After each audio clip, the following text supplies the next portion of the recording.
Escape to the metaverse. Better act like you know. Yeah. You are now tuned into the Matthew and Rizzle show. Yeah.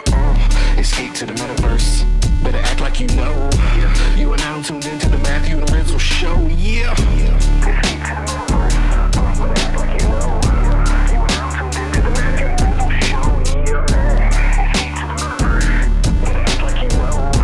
You are now tuned into the Matthew and Rizzle show. Yeah. Yo, can you hear me okay? Yes, sir. What's up, dude? Dude, what is up? All the things, man. All the things in my inbox. Good things. Lots of Next week will be wild. Okay, we were talking about it. I just still can't believe shit is happening next week already. Like, we're all going to be flying down to Nashville. Dude, it came up like really, really quick. For as long as it's been like in the works and everything, it's like, oh shit, it's suddenly here. But you know, same sentiment as a month ago when I couldn't stop talking about it, and even more so now that all the shit is in place, man, for like a killer event. And I was right before we started recording, man. I'm like, fuck, dude, how do I not make this entire podcast about Rizzlefest? Like, it's been like completely all consuming in like a very, very positive way. But I'm like, we should probably talk about like other shit too. Like, there are other things going on out there, and you know, that deserve to be discussed and everything. But it is getting exciting, man. Fucking, you know, Bully Meow from back in the day. He just piled on.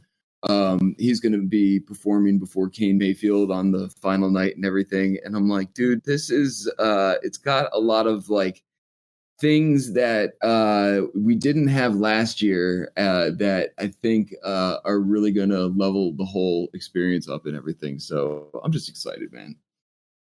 Yeah, well, I'll throw the challenge your way then, because I was like, I got to talk more about Rizzlefest. So, like, yeah, divert my attention. What else do we need to be talking about? What else is going on, man? Dude, I feel like, so maybe we can like sort of pivot from this topic to like a larger topic, man, because I feel like the common sentiment behind a lot of people who have, you know, are coming to Rizzlefest, which, you know, I got to take a step back and like, you know, sort of observe it for what it is, man. We'll probably hit like 30 people on the nose, which, you know, is not the scope of NFT NYC. But like, I'm also fucking asking people to, you know, randomly fly to a camp in Nashville and like camp for 3 days. And it's like a pretty like offbeat like experience, especially when the alternative that people are used to are like, you know, sort of nice events and shit when you go to these things. So the, you know, the Web3 events, I'm saying. So this is not like in that style and everything. So yeah, man. So long-winded way of saying, man, but we got a lot of people coming, man. And the people who are coming are like, oh geez, dude, like people who have like really been in Web3 since the very beginning and have seen everything unfold like to this day. And a lot of the common sentiment and reason those people are coming to this thing is basically like, I need this. And I sort of feel like the same type of way. And there's this thread, there's this undercurrent thread behind that where like, you know, a lot of us who have been around for a long time are watching a lot of us who have been here for a long time, like slowly pack up and fade away. And it's not always like an overt, like I'm shutting the company down and we got to close up shop. Like, you know, there's been a lot of just like slowly people fizzling out and burning out of the scene, you know, that had been in it for a very, very long time. And there's this sort of like, I don't want to say like, people are like discouraged or like down about it, but maybe I am trying to say that in a way. It's kind of like a weird vibe, man, because the people who have been here from start to present day are getting fewer and fewer in number, but also I feel like stronger and stronger in relationships, and the knowledge basis is tremendous amongst these people. So like, I feel like it's kind of a weird vibe, like in this crowd of like a sort of where do we all go from here type of situation where we all saw it go from NFTs specifically, but Web3 in general, go from not being a thing at all to being on headlines to getting shit on to sort of like what does happen next kind of thing, and what is our role in all of that. And I don't know, man. I just be interested to hear your thoughts about like, just sentiment overall of like that crowd and what their role is in the industry moving forward. Yeah, I've been thinking about something similar recently, actually. So you're talking more about like the projects, the builder side, and yeah, we're seeing like the first, at least in the NFT context, like the first major wave of ventures kind of have a reckoning for better and or worse. Artists too, man. A lot of artists, don't make a scene of it. They just don't continue to do things or be involved, Mm-hmm. Yeah. No, like that first wave, that first major wave, right? That group of folks on the builder side, the artist side, like honestly, the collector side as well, and that latter angle is what I was thinking about. So there is on Twitter, Jedi Wolf, aka @randomcdog, is their handle. They are one of the co-founders of the Doom DAO. They're super active on the timeline, and they had a really fascinating tweet the other day that Roger Dickerman had referenced in 24 Hours of Art posting. But Jedi was talking about how the like in the context of old X copy editions, mainly from KO, that the first wave of collectors is changing before our eyes. So there is a piece by X released on KO back in the Echoes of a Dead Earth, blue, recent all-time high sales, 45 ETH. But then 3 out of the 4 most recent editions released were let go by Zafaduke, OG collector, Moderats, who still has one, like say no more about Moderats, and then Emlo.art. And I was thinking about that. I was like, damn, the changing of the guard. And that's really not unlike some of these companies started by our friends that have been kind of like sunset, winding down. Like we see announcements for new projects getting more funding. So like, funding that macro environment is different than what it has been, but still there's projects that are cooking up new innovative things, attracting capital. They're, again, artists that people are consolidating around, old. On the new end, they continue to pop up. Like Don't Buy is probably a good recent example. Yuri, JJJJ, like Tesla's artists, like just places, people that I'm looking for. Like new artists are still there, and it really is that sort of like changing of the guard. That first wave of folks that are kind of like that wave has crested, crashed. Not saying that they disappeared, but just the form has changed in terms of participation level, like what their role or relation to the space is. It's a natural order of things, and it's kind of exciting to see what's coming, because like that observation from Jedi, who's a great collector, imagining they bucket themselves in like a new wave of collectors who missed that early days, but they kind of stuck around. They found artists that excited them. They started collecting them. I would bucket like Die with the Most Likes and their collector base in that similar kind of like quote unquote second wave of artists and collectors who kind of found him early in his art, kind of went all in, and we're starting to see glimpses of a future where another artist starts to have and command like really high premiums on primary, like their secondary becomes like unobtainium and things like that. And it's the natural order of things. Like, and we've been talking about this like each week too, how we see glimmers of the future coming, new experiments, new teams. Sucks that old friends and their teams may change or disappear. But again, although the vibes may not be immaculate, I still see far more like bright spots than like down in the doldrum doom and gloom, if that makes sense. Yes, dude. I mean, overall, this is a thing, and it wasn't. Yeah, yeah, So, yeah. I mean, you got to zoom out and have some larger context. I mean, honestly, man, I was thinking about this the other day. I mean, I think you and I are two of like very few examples of people who have been able to pave a way for themselves out here this entire time in one way or another. It's becoming a rarer and rarer thing. So, dude, I guess so. I agree with everything you're saying, man, and I appreciate your perspective. It does very much feel like that. I think the thing that everyone was either sort of expecting or didn't hit everyone was this sort of like, the rising tide is going to lift all of the ships kind of thing.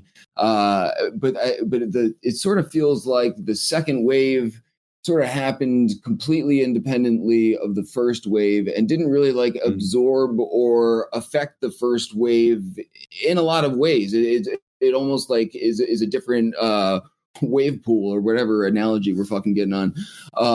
And so then, it's sort of, inherently you would think these pieces all sort of, if they're still out here for an extended period of time, they all find a way to fit together somehow. But at present time, it seems like two separate things that sort of function independently of one another and don't directly affect one another. The first wave being like the early communities and the things that they built and enjoyed during that first wave. The second wave just seems like a different animal completely, maybe not completely, and also like a changing of the guard, man, like you were saying. So then I guess what shout out Steady, man. Every time like someone says something like that, he always like refers to OGs as like the old guard, and I like his like framing on that. And so so then what happens to that first wave that hasn't really been affected or absorbed into the larger scene that has become Web3? I don't really know. I'm just sort of trailing off here, but I don't know. Curious to hear your take, dude. Yeah, I think obviously results may vary. Every team, every individual is super different. But I think there's at least a couple paths. And I was just on the phone yesterday with Nate, aka No Shot, former co-founder Async Art, Sentium from back in the day. He's doing good. He's over at Magic Eden, right? And he's kind of like he's on the product team over there, like doing his thing. Is still in crypto, just sort of like low key doing his thing. Life happened in the interim. Some very good private life events and milestones were hit. So like he's living life, but obviously even while he was at Async, I wouldn't say that he was in the forefront either, but obviously coming more to events and stuff like that. But now he's here. He's just kind of like just chilling in the cut basically. And then I think his other co-founder, like our old friend Conlon, is another example of a path that folks may take where he's totally focused on a totally different venture. I think if you check socials, he's more active on pages now, and he's doing things in like the AI sector. And it seems like he's taking a full pause from the space. And that also is after, like, especially from a founder perspective, who kind of like given it their all and, ran into their challenges and had to wind things down. Like it makes sense for folks to actually dip out. Hopefully they come back. But that may not happen. So I think we just need to be, it's a reality that some folks may not come back. Other folks may just sit in the background, and other folks may jump right to like another public facing venture.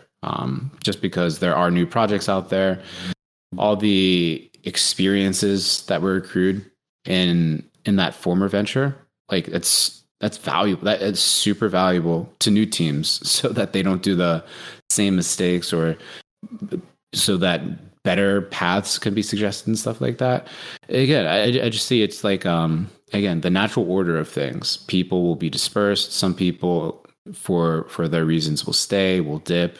Some people will ascend and become even more public and have something that hits and captivates the attention of everyone that's here now. So it's cool to see that. Like, I don't know, this feels like a playbook from any other industry after like a first major inflection point, right? That has like actual sticking power. I'm sure if you dig into the annals of Web 2 internet history, right, from like the late 90s .com boom into the 2000s, folks that were riding high in that .com boom, you know, I'm sure a lot of folks followed similar paths, dipped out, stayed, joined another company, went more low key, and others went on to finally found successes that brought them like the spotlight and the attention. And I think the fact that we're starting to see, at least on a smaller scale, that same pattern repeat itself,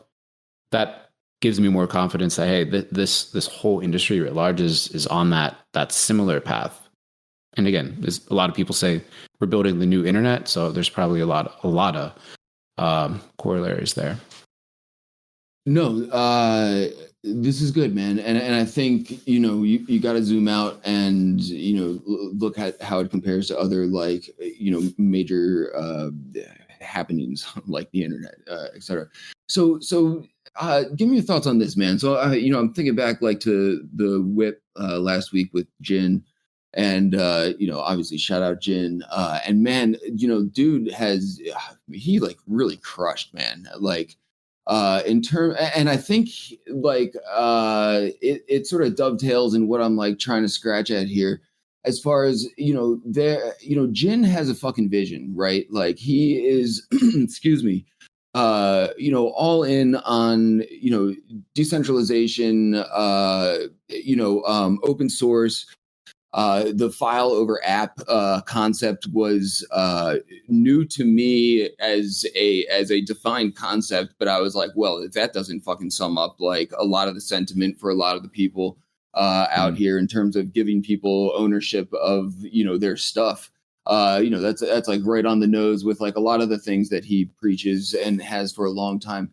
And I feel like that his sentiment, he did it, like people should watch that, man. It was a really good whip last week, and Jin fucking, you know, took a lot of us to school, not in a you know, in a condescending way, but like, you know, he's just full of like rich history on, you know, where we all started and where we are now in terms of that like larger sentiment and philosophy of like, you know, sort of what a lot of people early on believed was the point or should be one of the main points of what this technology is used for in the first place.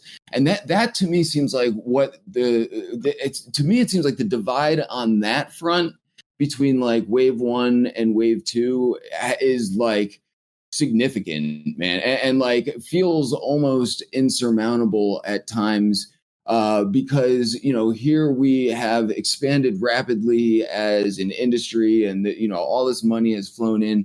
But the amount of people who are here for that and who truly believe in that and are continuing to push forward in that direction does not seem to have grown very significantly at all. And it's totally possible that there are people just like you're talking about who are, you know, in the cut and not out here banging the drum every day.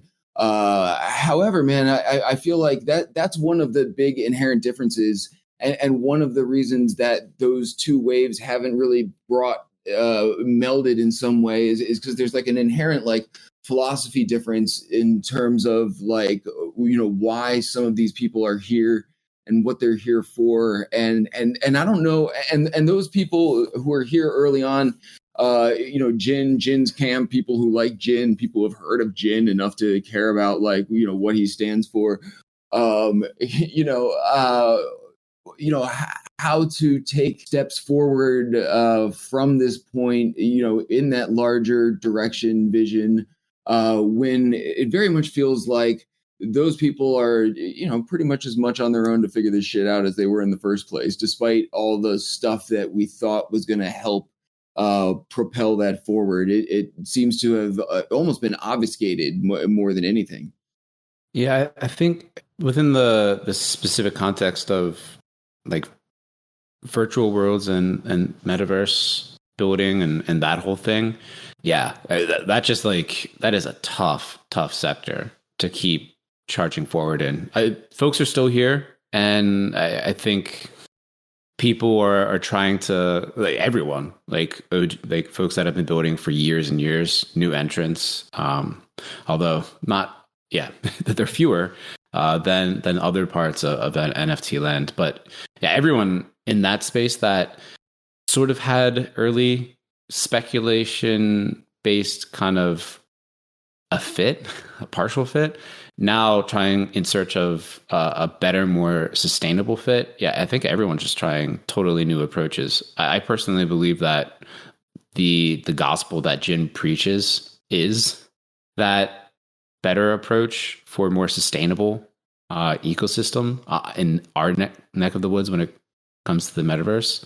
But again, it's just like there's just this weird phenomena where the answer is right there. The correct answer for a problem today is normally always existing. It's just like diffusing that and getting enough people bought in around that answer to kind of like give it the energy it needs to really spread and like bear fruit. So we're just going to need more time. But in the interim, last week, beautiful case in point and great example.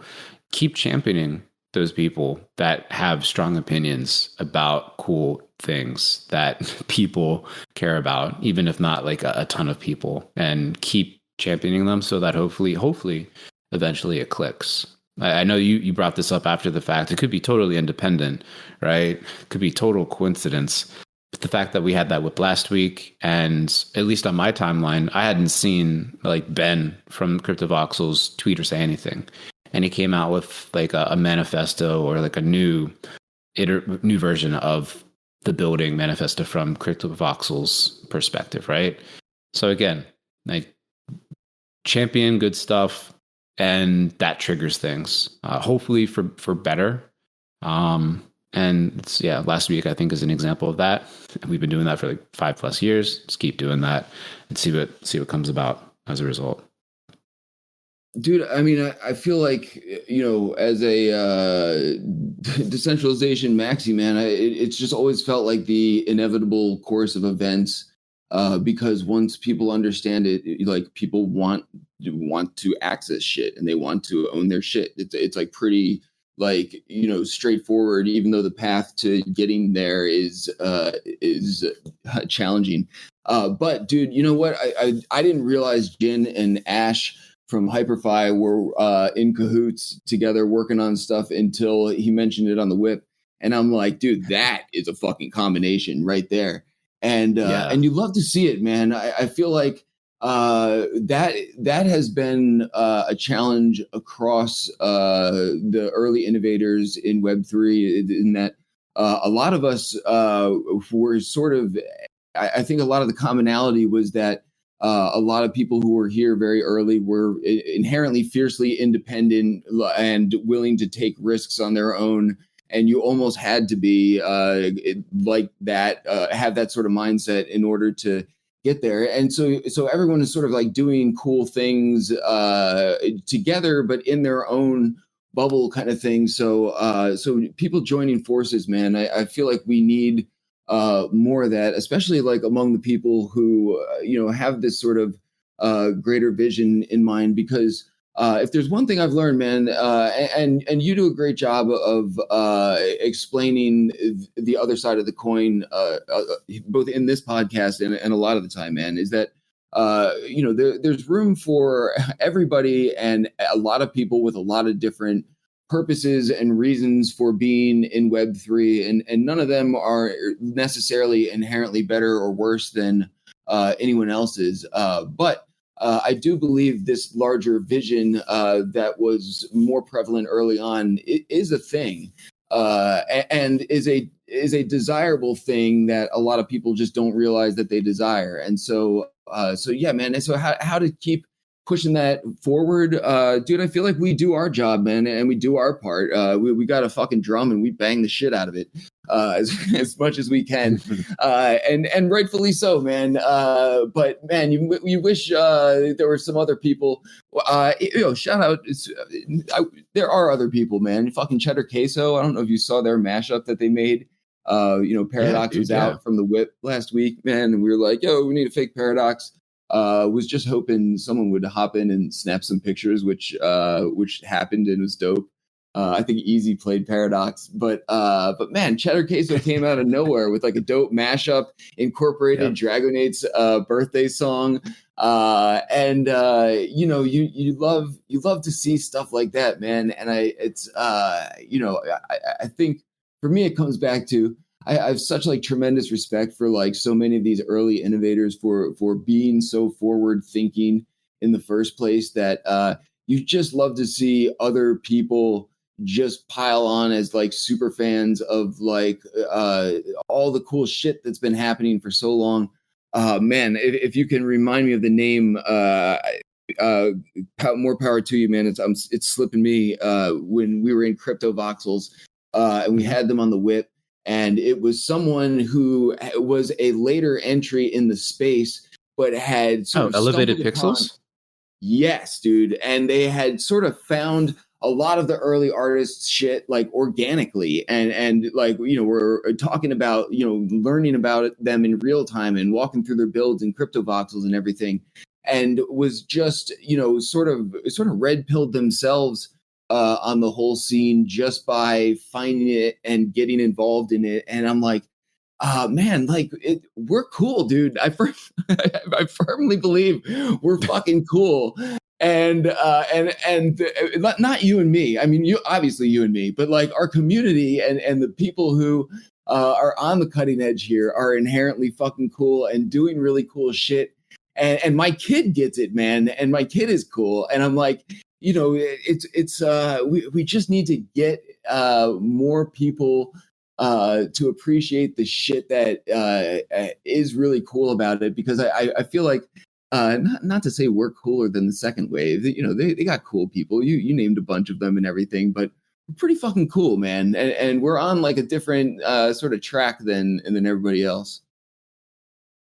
Yeah, quick correction. Elated Pixel. I don't know why it was elevated, but like similarly, just dank. Yeah, Elated Pixel, aka Voxel Living on X. Give them a follow and go check out their galleries that they have set up in Crypto Voxels. Like the love, the attention, like the virtual curation. It's excellent. Yeah, dude. So I don't know. What's your answer on that one? We're cool. We're metaverse cool, bro. Dude, if you just want to co-sign on that, that's fine. Is that going to end up being it's like title of this podcast is like, how do we convince other people that we're cool or some shit? Dude, I've never thought about it as the cool thing, although like I'm not going to disagree with that. I just think that and this goes back to Cent days, and like my first real interaction with like a digital community of folks that were coming together around this like weird primitive crypto tool, that the most thoughtful folks, I was like, damn, like folks are resonating if you're thoughtful. It doesn't mean you have to be right or whatever.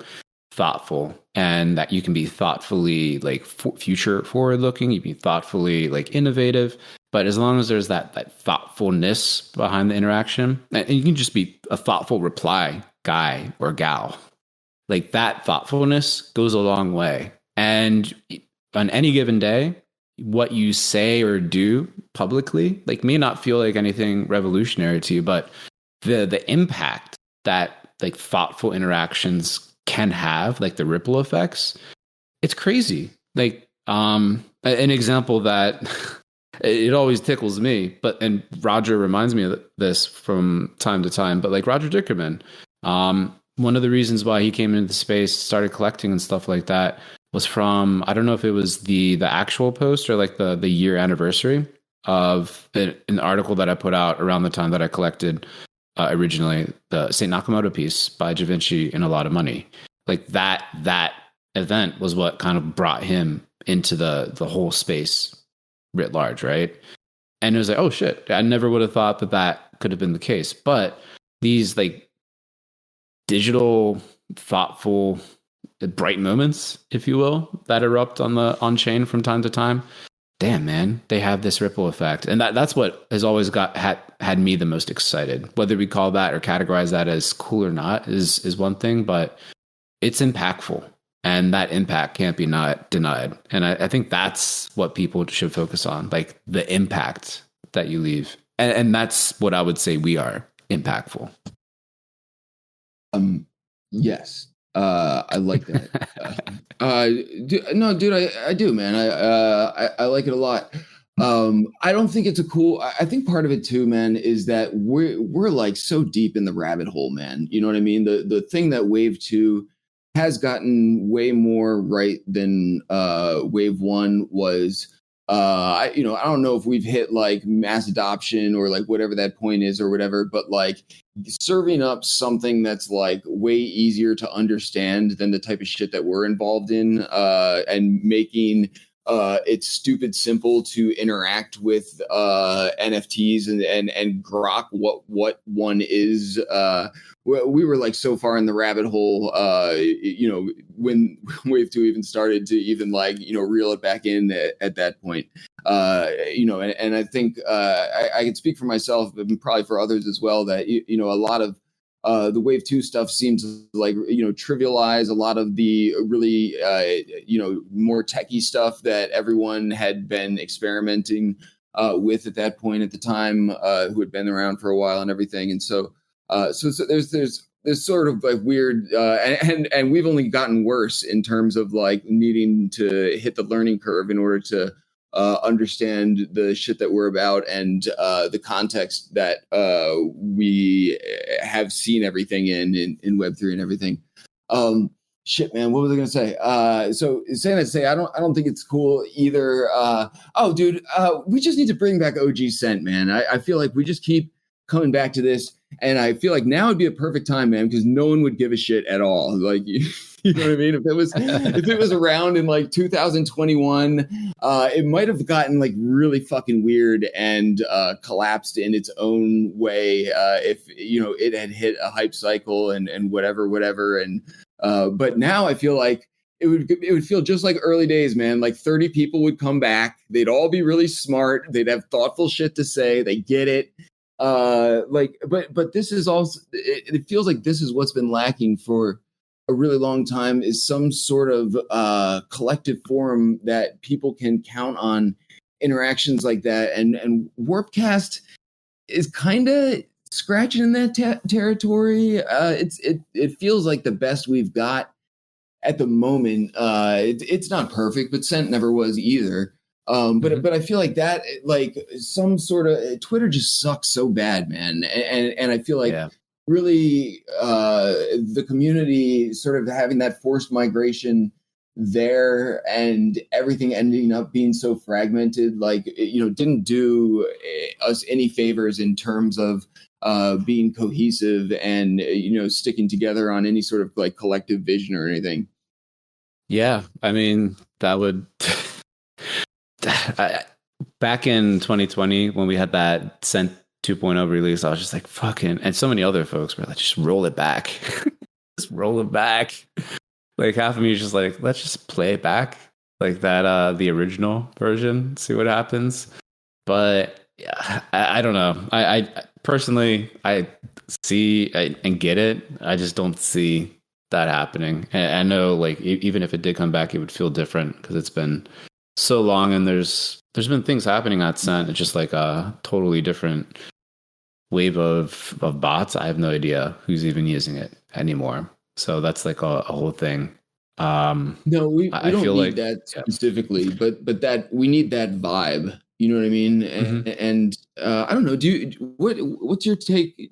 We've been on Warpcast now and fucking around with it for I don't know, quite a while. What are your current thoughts on it and it potentially being that? Yeah, the Purple app is interesting. I still use it every day. I'm still on there. I really like, again, the cross section of users over there is more builder focused. Yeah. So you're getting devs, tech folks. The artist wave that we saw before summer there's still some art appreciators, some artists that use it all the time. Like Fabiano Speziati is over there doing work. Max Capacity's there. Figment, like a bunch of artists, more Tezos artists potentially. I'd categorize them as, and collectors, but not as many as I wish there were. And that's why I still keep coming back to Twitter. It's just where the lion's share of folks are. I know other artists are using Lens more and more, but I'd never, it's not something that's like sticky for me. I go over there and I'm like, I see everyone that I would see on Twitter anyway, not really anyone net new. Like minting every post is not like an action I really like. I'm a little bit more selective in like what I meant, whether it's free or not. And that's where the Purple app kind of has felt more comfortable. There's not a pressure to mint all the time. But what is kind of interesting, and this randomly happened yesterday, is around the protocol itself, how like your users, like you actually carry them from app to app. I still think that's fundamentally interesting, if a very infrequent use case. But yesterday I had time for it because the Purple app pushed out 2 pretty big updates. One update's coming for channels, giving just like more power to the channel owners in like a very smart way to benefit quote unquote members and to make it easy to identify like cool people that are passionate about whatever the channel is about. That's one thing. But the other thing is Paragraph, which is sort of like the successor to Mirror, the crypto blogging / newsletter tool. They pushed out like a mini app integration that the Purple app now supports. So in the past, remember, like you click on their frames, it was either like a janky experience. You would go to like another website and it was just like, well, why the fuck do we have a frame? It's just like a hyperlink. What they pushed out yesterday, their update, is it like the mini app opens within the Farcaster or the Warpcast app itself. So you never have to leave it. And it's like a rich experience in the context of Paragraph. You actually have a really nice like blog or newsletter reading UI. Nothing revolutionary, but like it's right there in the app. You can follow it. You can comment on it, and your comments will show up on like under the thread or cast in Warpcast, as well as like in the blog itself. Same user, like portable identity. I'm like, holy shit, it's starting to work. That to me is exciting because it's like, all right, general purpose toolkit that people can utilize to make a better like social experience, to build an island for the homies to come to for a long period of time. Like, again, we lost Scent Island. Everyone kind of fragmented and found their own like sandbars in the metaverse to kind of jump onto, or ships to hop onto. But I'm still holding out hope that the Purple app will power these sorts of community islands, like long-term, strong, lasting community spots for folks to congregate around longer term. But again, the content over there is not everyone's cup of tea. Engagement is definitely obviously lower than Twitter, who just like has whatever segment of the whole world that's still sticking around there, right? But again, I'm a firm believer of, if it's not great today, the only way it's going to be great tomorrow is actually by sticking around and contributing thoughtful value in whatever shape that may take. And for me, for my money, I'm still like putting substantial chips when it comes to time and contribution in the Purple app. And I know other people are too. Like, shout out Brookhock. He's my dude, liking my weak casts and shit like that. And when we have the whip and we make our post there, like it lights up. But again, yeah, we just need more people putting that good energy in that direction. That's my personal take. Yeah, dude, I like it. I like it for a lot of the same reasons I like Scent, man. It's like kind of interesting, and I didn't realize that you had those updates, and that's cool, man. I mean, I'm like, why does Twitter suck so bad, dude? It feels like they're going backwards. Like, you know, I appreciate that Warpcast is like trying to do things that like enhance the user experience and everything. Man, I generally feel compelled to try and use Web3 stuff, just being, in the space and everything. And to me, it feels like by far the best we've got right now. It is interesting. And dude, I really like, I like the channels a lot, man. And I think there's like, potentially the opportunity for, a scenario where you don't really have to care or like Warpcast at all to know that the home of the whip content, a lot of whip content lives there, and then you can just literally just use that to pop into that channel and see what's going on that week or see what happened last week, without having to see a timeline full of like tons of like random bullshit. And or you can do that if you want, but I really like the ability to break things down in channels. And there's like a very diverse set of channels, man. And I was thinking about this the other day. We got shout out Troy from Mount This. He's been in the mix, man. But they're sponsoring the fishing tournament for Rizzlefest. He does not have a Twitter handle, Dragon 8, just so you know. They amazingly enough, dude, they don't use socials. I'm like, dude, you got to be kidding me. And he was like, Google fish mounts, and they're like, one of the biggest fish mount creator in the entire world. They make like perfect replicas of people's in real life fish, and their shit pops up if you Google fish mounts. It's like the #1 hit. Anyway, man, Fly Frogs did a mashup of their logo and Rizzlefest, and I wanted to post it somewhere, but I'm like, it's sort of a weird fit for Twitter because I can't tag them, and I don't really have like a fishing audience that like will necessarily care. And then I pulled up Warpcast and I was like, there's actually like a fishing channel with like 236 people in it. And I did not get any response from the Warpcast fishing community. But I was like genuinely curious if, people who are in that community had heard of this, of their operation, because dude is awesome, and he is like crypto blockchain savvy, Web3 native. It was around in crypto voxels in early days, and so I'm like, this is kind of cool, man, because this is like a Web3 native platform. So you're not going to be on Warpcast unless you have some foot in the industry in some way. But then there's people who have clearly flagged themselves as being interested in fishing, and so being able to sort of like know you're tapping into that cross section of people potentially who have this, they're interested in Web3, but they also have this other niche interest. And I've posted in like the nature channel like a couple times. I'm like, stuff that I wouldn't post elsewhere or wouldn't feel like something that my audience on Twitter gives a shit about as much. It's cool that there are channels on Warpcast where people have like, essentially flagged themselves as being interested in those things. But they're Web3 native to some extent as well. So I don't know, man. I dig it.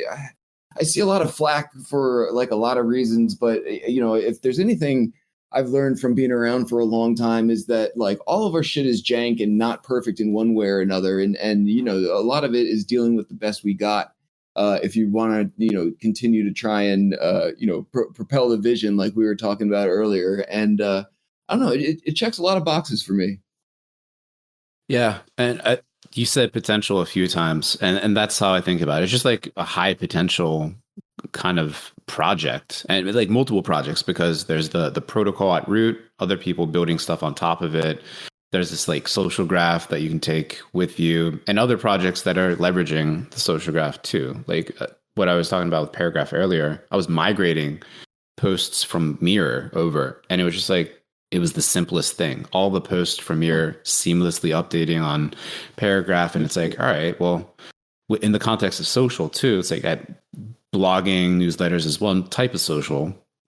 Not many people engage in that. More people engage or are participants or viewers even in like a feed-like experience. So the Twitters, the Reddits of the world. If you can build an audience as a reply guy or gal and take that with you for the next new app, it's like you don't need to start from zero again. Like, again, it just takes a little bit time to really kind of show the power of that, the potential that's there today. So yeah, I think it's good shit.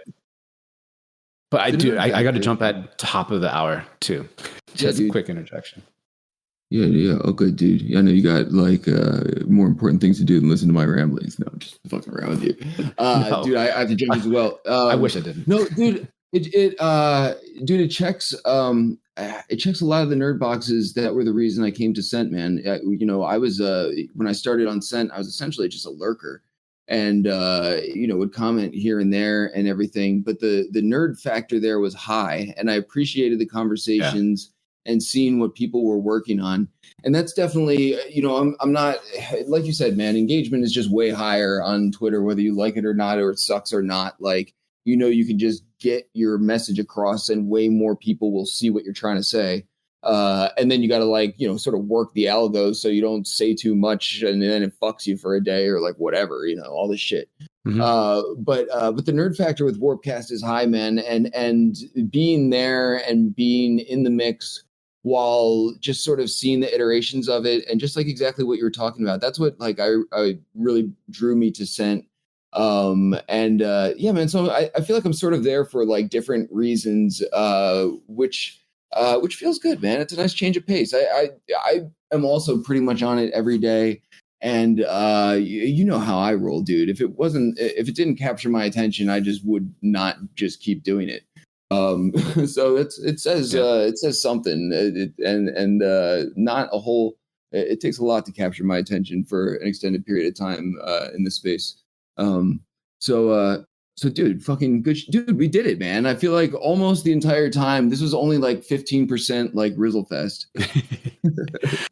No, we did it. We managed not to talk about Rizzlefest. Well, that's for a couple weeks when we come back and digest all the shenanigans that go on next week.